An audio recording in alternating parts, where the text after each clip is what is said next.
Yo, what up everybody? It's Tuna. Today's video, I wanted to talk a little bit about the league start strategies and the things that you can look forward to doing once the league starts, and what I think are going to be just overall the best things for you to farm.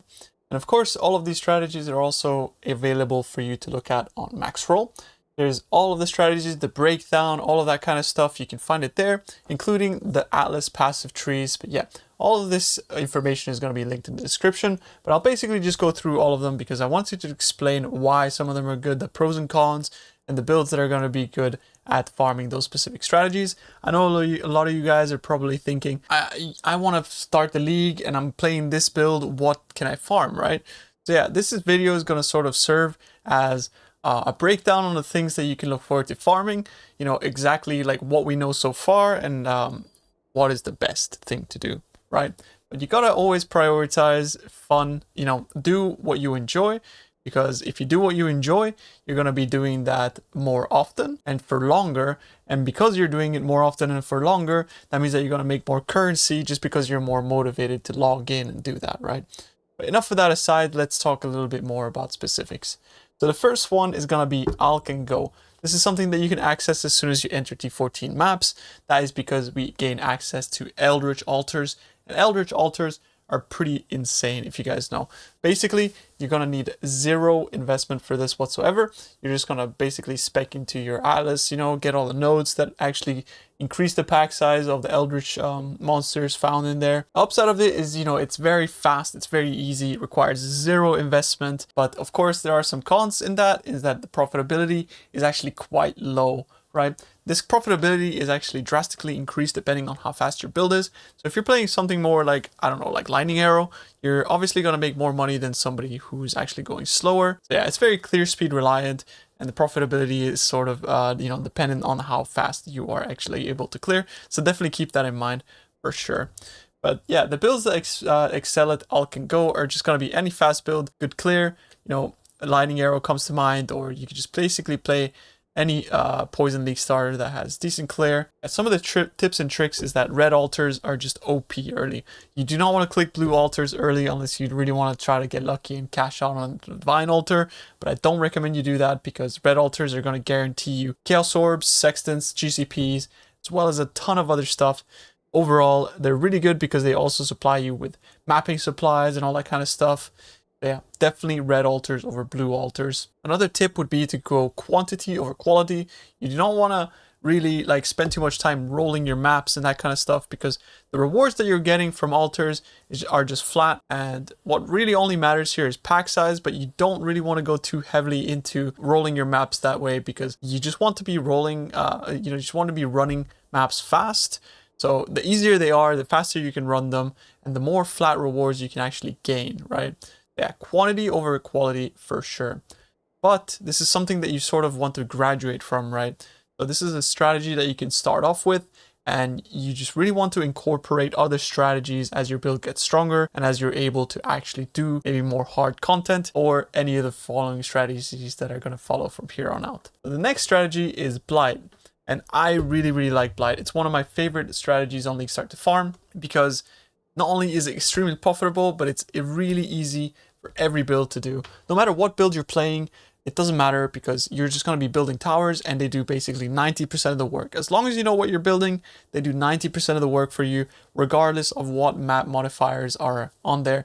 So yeah, you don't have to worry about that at all. It's very profitable. People are going to basically come in. There's going to be flocks of people trying to buy all of your maps because the availability of them early is pretty low.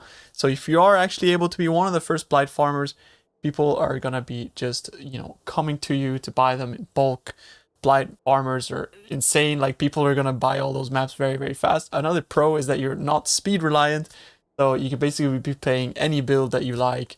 And, you know, you park yourself at your Blight, you do that encounter, then you go to your boss, finish your map.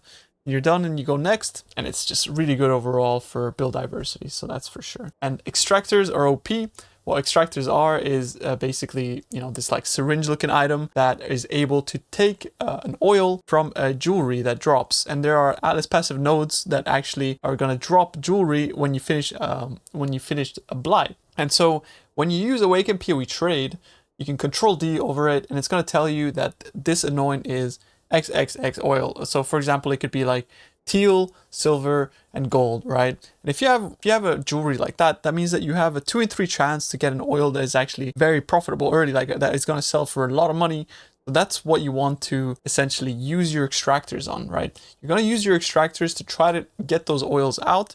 And there's going to be a 2 in 3 chance of you to get that extractor and make a lot of money, right? And then the cons, I have to say, that are going to be pretty Atlas passive point intensive.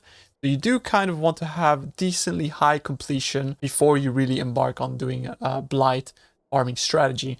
And that's why I previously mentioned that you might want to graduate from the previous strategy, because then you can sort of look into doing your completion while farming altars, and then you want to graduate into something like Blight or any of the strategies that come from here on out. You need a Awaken PoE trade for this, because you need to be checking oils on amulets as well as rings.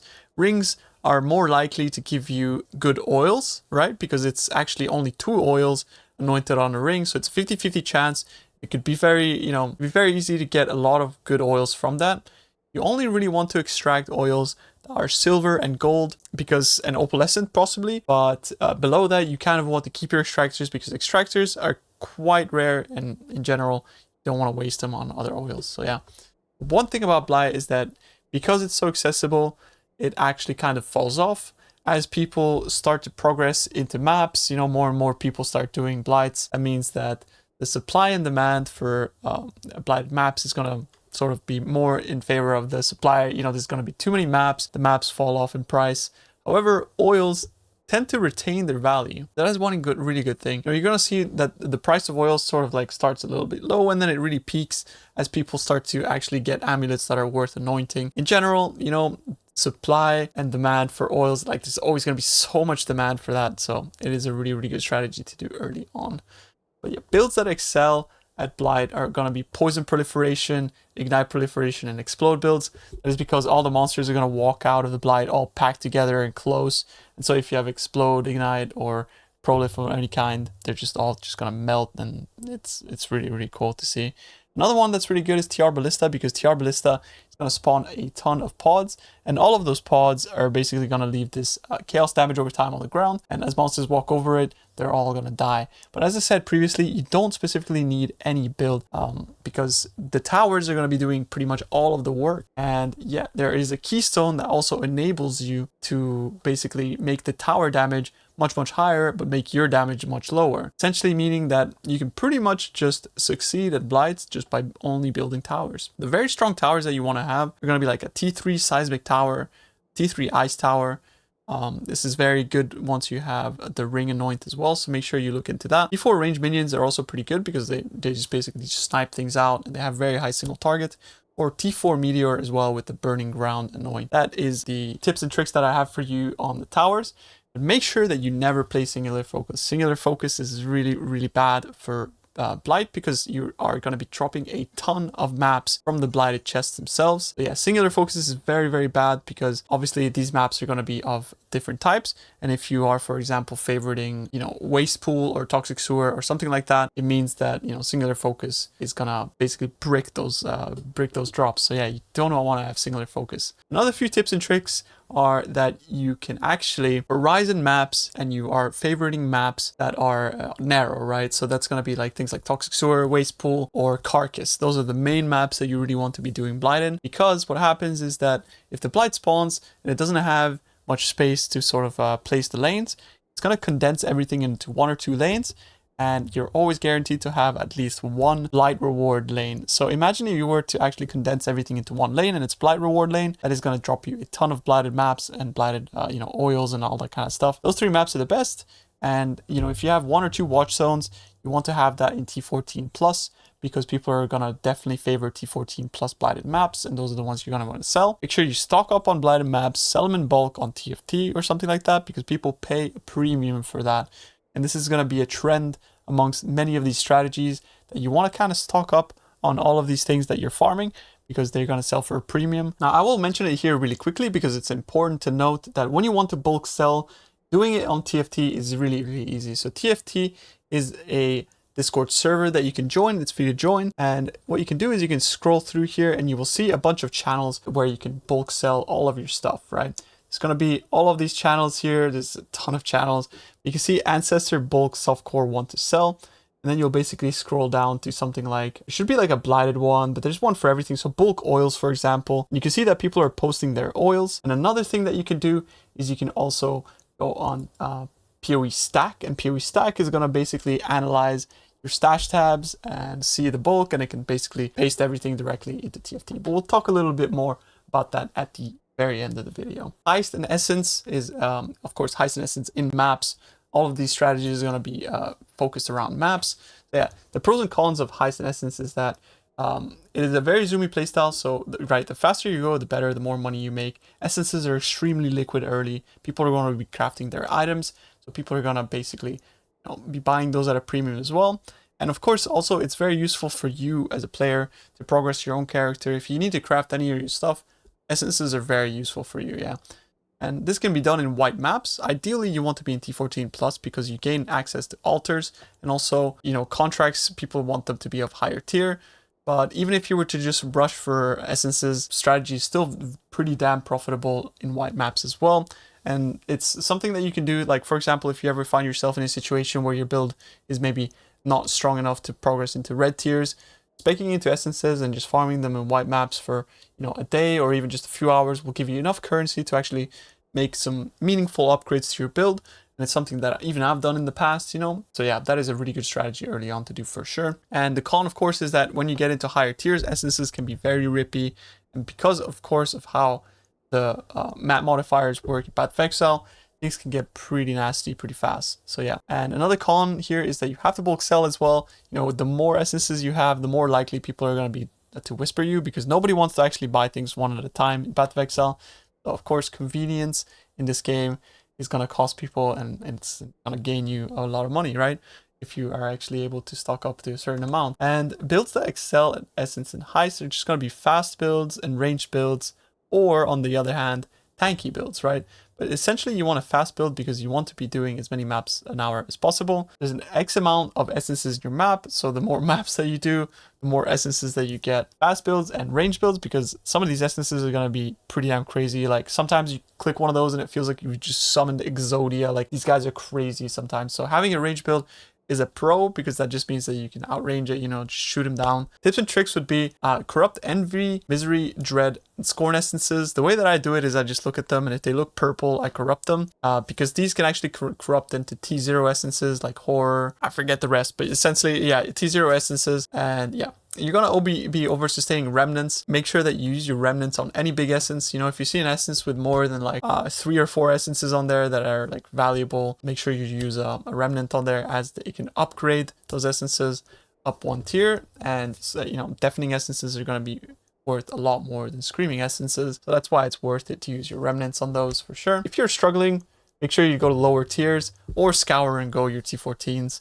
Ideally, you want to stay in T14 maps. Going in lower tiers, there's nothing wrong with that. You can go to white maps, it doesn't matter. Scouring and go your T14s is also viable. You're going to be sustaining most of the time in Path of Exile these days if you have like 2 Void Stones in T14s.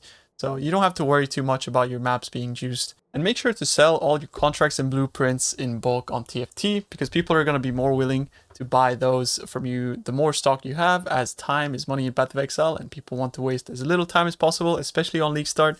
So make sure to do that if you can. Now the next strategy is Expedition, and Expedition, people know it, it's like basically the League Start classic, because ROG is POG. ROG is pretty insane. ROG is gonna allow you to basically craft all of your items early. He really does have the potential for some crazy stuff, although he's very good at making mid to high tier items. You can make some pretty crazy stuff like crazy bows, evasion gear with suppression, all that kind of stuff. So if you know a little bit about crafting, ROG is insane. You definitely want to maybe amass a little bit of crafting knowledge in Path of Exile, because it's going to be very useful for you, both for yourself and your progression, but also for making currency. But you also have Tusion, right? And Tusion gives you so much gumball currency, meaning you're going to be getting a lot of Orbs of Horizon, Val Orbs, even Chance Orbs, all of that kind of stuff. And these are very valuable currencies early, because they're not plentiful on trade, and also you don't want to really be spending too much time on trade. You'd rather be mapping, and they can also help you in your progression, right? So if you need alchemy orbs because you need to buy maps straight from from Kirak because he's selling the map that is actually like incomplete on your atlas, then Tujen is probably going to give you the alchemy orbs that you need for that. And on top of that, he's going to give you even more, like to sustain, over sustain, to val all your T16s for completion and that kind of stuff. Another pro is that the keystone is pretty insane. So this was added last league, and what it does is it, instead of having like multiple small explosions, it's just one big explosion and all of the remnants are active all at once, meaning that it has the potential for some pretty insane loot. On top of that though, it saves time, which is the most important thing. However, the downside of that is that it can be very hard. Expeditions can be pretty intense. You know, these modifiers, the map modifiers, as well as the expedition modifiers, everything multiplies itself. And it gets a little bit out of hand. You know, don't be afraid to just move on from your expedition if it's kicking your ass. Like, you don't want to be sticking around that much. It is a pretty soft core type of strategy, especially with the keystone. You're not going to be getting much XP, so be prepared for that. But the upsides of that, of course, is that you're making pretty good money, and in general, crafting is pretty fun if you enjoy that kind of stuff. And it is a zero investment strategy. So it does require a little bit of crafting knowledge if you do want to make the most out of the vendor reroll currencies. And it requires reading as well, because you have to actually mouse over the modifiers before you explode your explosives, essentially, because otherwise you might get in a situation where the monsters are just completely immune to your damage. What I actually do, since on League Start you're just basically Alc going and there's zero investment into spawning expedition, I don't even look at these, but I just put it down, I explode, and if they're immune, I move on, right? And if they're not immune, then I just blow them up and pick up my loot. I'm a bit of a degenerate, so I prefer not to read and just blow everything up. So, but yeah, there's also a little bit of vendor downtime, which is, you know, not too great. So yeah, the vendor downtime is going to suck for some people. You're just going to be stuck there re-rolling Tujen or crafting on ROG. I actually tend to like that because I'm just blasting maps, and then I'll take maybe 15-20 minutes to just go to the vendors and, you know, check out what they have in stock. So builds that excel expedition are going to be Poison Prolif, Ignite Prolif, Explode builds, as well as Trinity builds. So, you know, all the monsters they spawn, they're all packed up together. So if you explode them, boom, they're all gone in one go. Same with Ignite Prolif, going to basically clear them out really well, and Poison as well. Trinity builds are pretty good. You know, something like Lightning Arrow is good because you can actually gain, you know, if you blow up an immunity like immune to lightning, you are still dealing fire and cold damage. So you're very likely not to ever brick your expedition. So that's kind of nice. That's a bonus for me. As I said previously, I don't read. And that's probably actually why I've been league starting Lightning Arrow now for 2 leagues in a row. Tips and tricks, make sure to always watch out for immunities. They're going to be highlighted. Calling Strike is actually very strong on these mobs, as they can be pretty damn tanky, so getting rid of them at a certain amount of health is pretty damn good. So like Slayer Calling Strike is very good. There is an attack mastery that makes monsters unable to block your attacks, so that's pretty good. Spec into that if you're an attack build and if you have access to it, of course. In general, logbooks as well are something that you can think about farming. They don't require you to have an atlas, right? So you don't need to focus on atlas completion to do logbooks. You just sort of need to know what remnants to look out for. And in general, ROG logbooks are insane, because if you know a little bit about crafting, you can make insane items. And basically, like, the cost to profit ratio is insane with these if you are a little bit knowledgeable about crafting. So yeah, definitely check that out. Next, I wanted to talk about harvest, and this is specifically only Alc Go harvest. And it's going to be used in combination with other things, you know, basically like essences and that sort of stuff. So the pros is that harvest juice is really easy to sell. It's basically one of the most liquid currencies in the game. You pick it up and then you sell it for chaos or divines. The juice can be pretty damn expensive early, as there won't be many people doing harvest, and of course, most importantly, there won't be many people that have big stock of certain types of juices. So if you are a person that has, you know, more than an X amount of stock, people are really going to want that, because the inconvenience of having to go do one by one, you know, buying all the juices, really pain in the ass. So yeah, if you are one of those bulk sellers, you're basically Jesus to some of these buyers. So keep a bit of stock and then list it, and you'll see people will come. The cons are that harvest can be difficult, and it's also pretty time consuming. It's a pretty time consuming league mechanic. You know, you are going into the Sacred Grove and you're just like looking at what patches you want to do and selecting them and whatnot. And it does tend to actually fall off if you're doing it Alc Go. There are other high investment harvest strategies like Wandering Path that are more reserved to later on in the league, which can be very profitable, but the Alc Go variant of this kind of does tend to fall off. Something to keep in mind for sure. But builds that excel at harvest are going to be range builds and ignite builds. Ignite builds are good because proliferation lingers on the floor, and as monsters, they spawn in waves, you know, basically it's gonna like help you clear them out. And range builds because you tend to be like more safe shooting things at range, you know, maybe you're putting down your ballistas or something like that. And there's also a range between, you can either be a very tanky build or a high DPS build, but being in between where like you don't really deal that much damage, but you're not really that tanky, that's the kind of build that you want to avoid doing harvest with. Tips and tricks are that map quantity affects life force, so the more map quantity you have, the more life force you get. You'd like to swap to high investment harvest as soon as possible, so going for like a wandering path strategy or something like that. You gotta keep in mind that wandering path is very difficult. The map mods can get pretty nasty, especially when you are taking all of the effect modifier nodes at the very top of the Alice passive tree. This is actually a strategy that I've been doing for quite some time to get my mage blood early. So, you know, about like a week 1, I will swap into a high investment sort of harvest strategy where I'll be forcing it with the sextant and also taking the other sextant that basically duplicates my life force, and I will be making a ton of money early with this because harvest is always very liquid. The life force is very in demand. People will always want it in bulk. That is something I enjoy doing because it's also very easy to sell all of the juice, right? So yeah, check the market price for life force, as some of them might be more expensive than others. Generally, purple juice early is pretty expensive, purple and blue, because people will use those for, you know, crafting things like clusters, swapping around essences, delirium orbs, and that kind of stuff. Life force has so many uses that it's always going to be valuable. Getting some harvest in there is always going to be good profit for sure. The next strat that I wanted to talk about is Delirium Mirror, and Delirium Mirror is good because it drops a ton of clusters and they sell early. But it's also going to give you a ton of Deli Orbs, and Deli Orbs, when bulked, can be very valuable for groups. So groups are going to really want these early as well.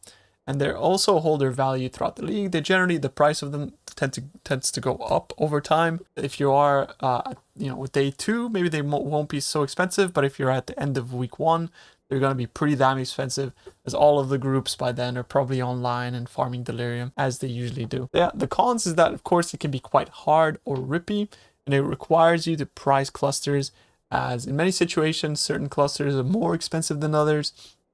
What I tend to do in this situation is I tend to open up one of my quad tabs, and I will price the quad tab at a certain price, you know, maybe it'd be at like 10 chaos if it's like very early in the league. I will dump things in there, and if I get spammed for a certain item, then that's when I will actually use my Awaken PoE trade and check out what the actual price of this item is, and then I'll put that in a sell tab, right? So you're kind of using PoE trade to your advantage there, but you got to realize that, you know, you're tricking people that have live searches up that are trying to get way too good bargains for from you, and you shouldn't really feel too bad, because to them it's just business and to you it's just business. You know, we're just all trying to make currency here at the end of the day. They waste 2 seconds whispering you, and you know, you gain possibly 50 chaos. So it's totally fine, man. Don't worry about it. Delirium Mirror requires some clear speed because you know, it's a timed encounter, so if it runs out on you, don't worry that much, because you're still actually gaining a decent amount of profit from the Delirium Orbs as well as the clusters. Some of the builds that excel at Delirium Mirrors are fast builds. So yeah, Lightning Arrow is a really good build for Delirium Mirrors. It's something I enjoy playing as well. And other tips and tricks would be to favor more linear layouts. So not specifically like long layouts. That used to be a thing when we used to farm for Delirium Splinters, but just more linear, you know, as long as you are running in like a line rather than having to like maze around. So even like Mud Geyser is fine, or mineral pools. But the preferred ones are going to be like Strand, Beach, that kind of stuff, right? So easy maps where you just go straight, you kill monsters, you end your mirror, and you get your loot. Yeah, check the clusters, because some of them are very expensive early. Some notables ones are like 8 passive chaos, or even like, yeah, 4 passive chaos. There's going to be projectile ones early, bow ones, all of that kind of stuff. So yeah, end your mirror as soon as it gets too challenging, as you'll get sort of like diminishing returns where like towards like the later reward waves or whatever you want to call it, it's going to take a long time for it to fill up. So you just want to kind of end it and go to the next map rather than spend too much longer in your map. As you know, basically how the Delirium Orbs work is that once you get to a next stage of rewards, it will roll whether you get a Delirium Orb or not. So that's basically once you enter the next Delirium reward, basically when you want to end it. and go next, basically. Keep Delirium Orbs, much like all the other strategies, you want to keep Delirium Orbs until you have bulk, because people will pay more for bulk. And that's kind of the trend that you'll see here in Path of Exile, is that bulk is good. You just want bulk. You want to sell stuff in bulk. Next now, we're getting into some pretty endgame stuff, right? And Legion is really our first endgame strategy, and one that is extremely profitable from literally the first few days of the league to the end few days of the league. The profitability would actually be, maxed out here early. It does like fall off a little bit later on, but it's really sustainable throughout the entire league. Very profitable, sustainable, and flexible, because you can actually add any secondary mechanic onto your map, juice it up. Whether you prefer doing Essence, you can do that. Heist, you can also do Harbinger or any of that kind of stuff. Some of the cons is that it requires a full atlas. So you definitely want to have all of the Legion nodes, and maybe some to spare as well to add a secondary second mechanic in there. It can be very difficult. It is build reliant and requires lots of selling. All of that stuff is some of the cons that brings it down for me, especially on the management side of things and on the investment side of things. But you make so much money that it's definitely worth it, right? The builds that excel at Legion is going to be Lightning Arrow, Tornado Shot, any mine projectile build as well, because you need a really good clear speed. There's a huge difference in Legion when when you clear a Legion and you're missing a few monsters and you're basically looking around until the timer runs out. That is what you don't want. You just want the build that basically cracks it open and the monsters come out and you can go to your next Legion or to your next map, because more maps, more money. And some of the tips and tricks would be to buy all your mapping supplies in bulk, because you want to amass a lot of emblems and a lot of stuff in bulk as well to sell after. If you can, put in a bit of investment, run like 40 maps and then sell everything in bulk after that. Maybe after like a 1 day of farming or something like that. It's really important to have a filter that hides all of the bad incubators, because oh man, there is a lot of bad incubators that you don't want to use, and there's a lot of good incubators that you do want to use. So my theory behind filters is that you always need to have a filter that only ever shows what you want to pick up. If you don't want to pick it up and you see it, you need to remove it from your filter, because you are tricking yourself into ignoring loot. And that's something that you never want to do in PoE. In my opinion, you never want to ignore the loot that is on your filter. So I think filters could be a video of its own, but that's basically my my theory behind that, right? So yeah, learn to use Filter Blade. It is really, really, really good. And use all the good incubators. It's really important to use all the good incubators, especially if you're doing Legion on the first few days of the league and you drop a Geomancer incubator. That is an incubator that gives you a 6-link. You want to use that because 6 links early are so expensive, and it has the potential to give you like a really good base as well. And that's also one of the reasons why Legion is so insane on the first few days of the league. It's basically like the preferred juicer league mechanic because of the fact that incubators drop so many raw divines, as well as 6 links and all that good stuff. And all of the Legion monsters, they have like juiced up quantity and rarity, so they can drop uniques, all of this crazy stuff. So it's basically like a massive pinata. That's what Legion is, and it's pretty damn fun. If you're doing Legion, make sure you do Dunes. Dunes is the best map by far. I've tested other maps, doesn't even come close. Dunes is the best. Grimro was right. Okay, lastly, let's talk about Shaper Guardian Boss Rush. So this is something that you can do as soon as the availability of Shaper maps becomes more plentiful, and it is insane money, right? Because not only you are generating invitations for Maven, but you also are generating a lot of Shaper fragments, and Atlas passive nodes are so favorable to, farming Guardian Boss Rush maps at the moment. There's a keystone now that allows you to basically get additional Guardians in there, and it's really crazy, right? So the pros is that it's very profitable. The loot is very easy to sell because you're just basically getting invitations as well as high item level bases, Shaper fragments. You can scour and go these maps, you don't have to worry about rolling them or anything like that. You're just basically rushing the boss, killing the boss, and then leaving. You don't even have to clear anything. Make sure you don't have singular focus as well on this, because you definitely want to be dropping Guardian maps. So yeah, singular focus is going to break this one, so make sure you unspec that for sure. Some other cons is that you require strong hybrid build. Hybrid, what I mean by that is that you still need to get through the map to get to the boss, so you can't only have like a boss specific build, and you also need to be able to do the invitation, which is fighting all of the bosses at once. Basically, it's like an arena, right, where you fight all of the guardians in there. But it tends to be like not super difficult as soon as you got a build that has pretty decent single target, and their abilities are fairly easy to dodge as long as you don't roll extra projectiles and that kind of stuff. But the strategy again is sextant reliant, because you want to be self-sustaining your guardian maps, and you're going to be doing that by using the sextant that makes bosses drop guardian maps. You can basically just like buy a set of guardian maps and then the sextant, and you'll always sustain. So you won't really have too many issues. And you generally also sustain invitations. However, sometimes you might actually run out of them and you'll need to buy them. The builds that excel at Shaper Guardians is always going to be well-rounded beasts. You know, in general, builds that have good single target as well as decently tanky. But if you are more one of those, you know, high DPS glass cannon players, you can also play that. One build that is sort of in between the two is going to be Hexblast Mines or Icicle Mines, for example. It's also a good option for sure. So yeah, check out those builds if you do want to run those types of mechanics early on. And other tips and tricks would be sell everything in bulk on TFT. Item level 86 bases can be very, very profitable early, and include essences for a constant revenue stream. Essences are insane money all throughout the league, and it's very easy to just put them in your map and click them. Otherwise, if you just want to farm the bosses, you can do that too. It's not going to too negatively affect your income. So yeah, definitely check that out. All right, so now that we've gone through all of the league mechanics, I wanted to also show you guys that all of the league mechanics that I have stated and you know, presented to you guys today are available on Maxroll. This is not a hashtag ad or anything like that. It's just that we have actually come together and decided that these are probably the best strategies for people to engage with early. And you know, it's going to show you basically exactly what you need to do here in every strategy. Going to be some pro tips, as well as the Alice passive tree that is going to be updated, of course, for the league. Everything is going to be ready for you to farm. So yeah, definitely check that out. I will link all of them in the description, and you can go here onto Maxroll and click onto the currency section, and you can see everything here. I cannot say this enough, just how useful these are. And these are written by Grimro and Milky BK.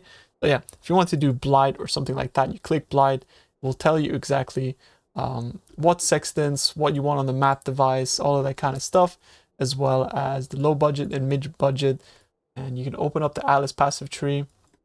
You can copy everything, and that's pretty much all you need to know, really. You know, like, it's going to tell you all the important nodes, what you need to rush, how to roll your maps, and all of that kind of stuff. The loot breakdown as well, so like things that you're looking out to sell, the loot extractors, essences, eldritch currency, all that kind of stuff. I can't stress this enough. This is a really, really good resource for you guys to use, and something that I recommend you check out. Okay, so the next tool that I wanted to show you guys is how I usually bulk sell things, and that is the PoeStack website. So that's PoeStack.com. And the way that you do this is you're going to be connecting your PoE account. It is pretty safe to do so, so don't worry about that. And then what you'll do is you'll select the tab that you want to be selling, and then you want to load the tab. So it's going to be basically refresh the tab, and you can tell it here, I want to see the scarabs only. You will select scarabs. It's going to refresh everything, and it's going to tell you the market price. Essentially, what you want to do then is you want to post that to TFT. And generally, you want to select the multiplier depending on how much people are selling it for. So just check out TFT before you do that. There's going to be like other guides here on Maxroll as well, explaining exactly how to bulk sell. Check those out as well. Yeah, PoeStack is a very useful tool for bulk selling as well as bulk buying, right? I use this as well because I like to buy compasses on here. You can select that I want a breach compass and I want 4 of them. And you can search, and right now the league is completely dead, so nobody is selling compasses. But you can imagine that then you can sort it by cheapest, by newest, or anything like that, and there's going to be people showing up here. Unfortunately, the league is you know, dead at the moment, so there's not going to be any of them showing up. But it's really useful for buying bulk compasses, as basically what it will do is it will compile all of the people that are posting directly on TFT. It's going to show them up here on the website in a very convenient way for you to actually just copy paste the message, whisper them in game, and buy all of the items. All right, guys, so that pretty much sums up the video. I hope it has helped. I really look forward to you know, the league start and all that kind of stuff, and I hope you guys have found this video useful. I am recording this pretty late in the morning, or actually not late, very early in the morning, as you can hear from the bells. Yeah, I hope you guys enjoyed the video. I hope it wasn't too long, and I hope you found some information that was very useful to you. So thank you very much for watching, guys. Hope you have a good one. Bye-bye.